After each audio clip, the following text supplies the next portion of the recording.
All right. When we talk about the race to build a future of AI, you'd think the biggest hurdles are all about code and data, right? But what if I told you the whole thing is actually being fueled by one of the oldest energy sources on the planet? Yeah. Today, we're going to unpack that exact paradox. So, let me ask you, what do you think is the single biggest threat to this whole AI revolution? Is it some super smart rival algorithm, a hot new competitor swooping in, maybe a massive data breach? Look, those are all real concerns for sure. But the actual answer? It's way more fundamental and a lot less digital.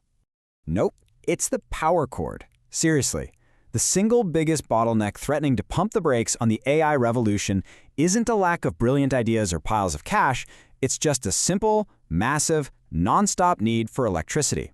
You see, training and running these gigantic AI models takes a staggering amount of energy. I mean, we're talking about data centers that need power 24/7, without even a split second of interruption. And this constant, heavy demand, it's creating a kind of hidden power crisis that our public infrastructure just, well, it wasn't built for this. So you might be thinking, why can't these tech giants just plug into the wall like the rest of us? Well, the problem's really got two parts. First, the national power grid is old. And second, upgrading it is an incredibly slow process. I mean, for a company that needs a gigawatt of power, like right now, waiting around just isn't an option. And just look at the difference in timelines here. It's kind of crazy. A tech company could be stuck waiting up to a decade for the public grid to get its act together, or they could build their own power source and be up and running in as little as 2 years. In the world of AI, where things move at light speed, a decade is an eternity. So yeah, the choice becomes pretty obvious. And this is where we get to the heart of the story. To solve this huge power gap, big tech is turning to a solution that's, well, it's surprisingly direct. They're literally building their own private, gas-fired power plants right next to their data centers and feeding them with their own dedicated natural gas pipelines. Okay, so this whole approach actually has a name. It's called the behind-the-meter strategy, or BTM for short. And the name pretty much tells you everything you need to know. The power generation is happening, you guessed it, behind the public utility meter. Think of it like a private, self-contained energy island built just for AI. All right, so how did this whole thing actually work? Let's break it down. First, they build a pipeline to bring natural gas directly to the data center. Step 2, they install these massive gas turbines right there on the property. Third, those turbines burn the gas to create a private, constant stream of electricity. And finally, the public grid, that's just a backup plan, for emergencies. The really key takeaway here is that this whole setup is almost completely independent. Now, this massive shift isn't just some clever technical fix. Oh no, it's creating a multi-billion-dollar economic boom. A whole ecosystem of industries is popping up to build and supply these new tech and energy hubs. And the scale here, it's just staggering.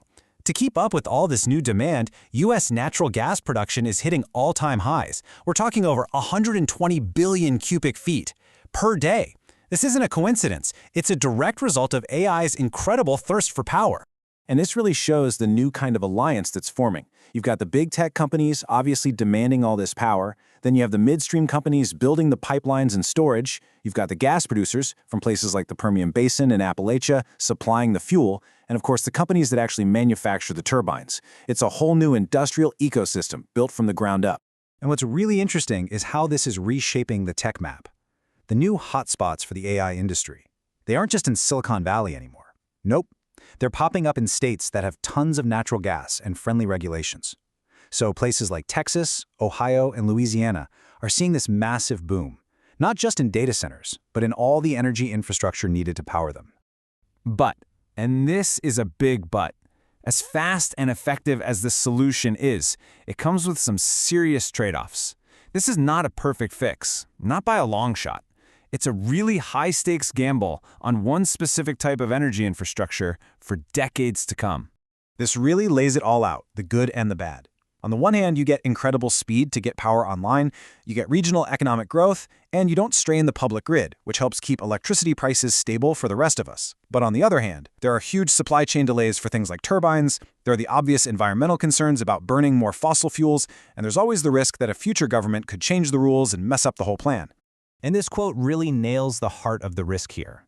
We are talking about locking in infrastructure. These are pipelines, turbines, and even 20-year supply contracts that are built to last for decades. I mean, this is a huge long-term commitment. So this leaves us with one final and really critical question to think about.